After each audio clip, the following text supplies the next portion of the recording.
Doctors warn this traditional Indian clothing habit could increase your risk of skin cancer. Persistent cord friction is associated with chronic inflammation, which can result in skin ulceration. Doctors in BMJ case reports have cautioned that the tightly tied waist cord of the underskirt petticoat, traditionally worn beneath the sari, especially in rural areas of India, may lead to a condition they've termed petticoat cancer. This warning follows after their treatment of two women who developed this specific type of malignancy. This continued pressure and friction on the skin can cause chronic inflammation, leading to ulcerations and, in some cases, progression to skin cancer, say the authors. This phenomenon has previously been described as sari cancer, but it is the tightness of the waist cord that's to blame, they point out. Case studies: two women with petticoat cancer.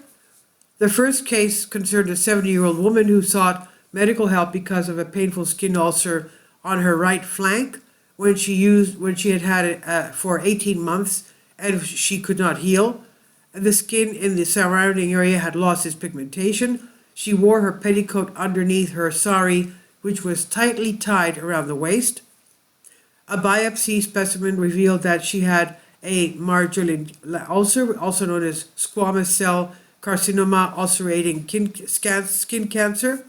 The second case concerned a woman in her late 60s who had had an ulcer on her right flank. That wound would not heal for 2 years. She had worn a traditional type of sari called a lugda every day for 40 years, tied very tightly around the waist without any underskirt. A biopsy specimen revealed that she too had a marginal ulcer.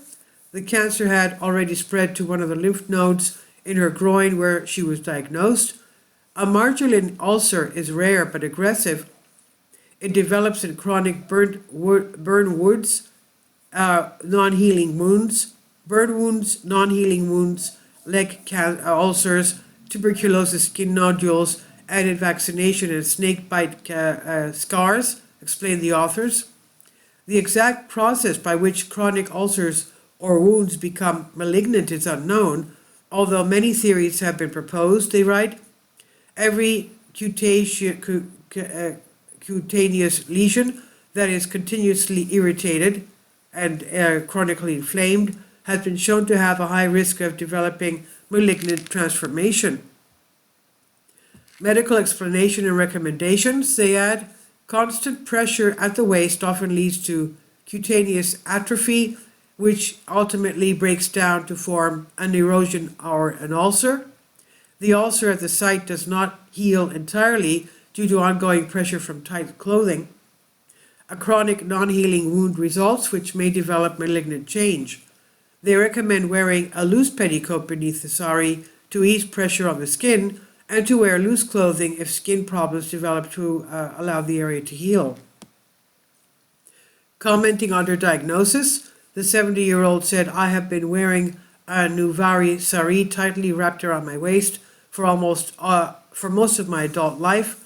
6 years ago, I noticed a small area of depigmentation on my right flank, which I initially dismissed as a minor skin issue. Over time, this spot turned into a non-healing ulcer, causing me concern and discomfort. The discomfort became a part of my daily life, impacting my ability to perform routine tasks. When I finally consulted a dermatologist, I was diagnosed with skin cancer, mostly exacerbated by the chronic friction and pressure from the tightness of the sari tied around my waist. This has been a psychologically, physically taxing journey. It shows the importance of paying attention to chronic skin changes and seeking medical advice early. I hope my story will raise awareness among women about the potential health risks associated with traditional clothing practices and encourage timely medical consultation for unusual skin conditions. And this is on SciTech Daily by BMG Group. Please leave your comments and thank you for your support. Please support my Patreon account. The daily posts are 5 videos daily, and they are totally different from what I have on my YouTube channel. Thank you so much for your support. and that you find all my content so interesting. You'll find the Patreon account details in the description box below.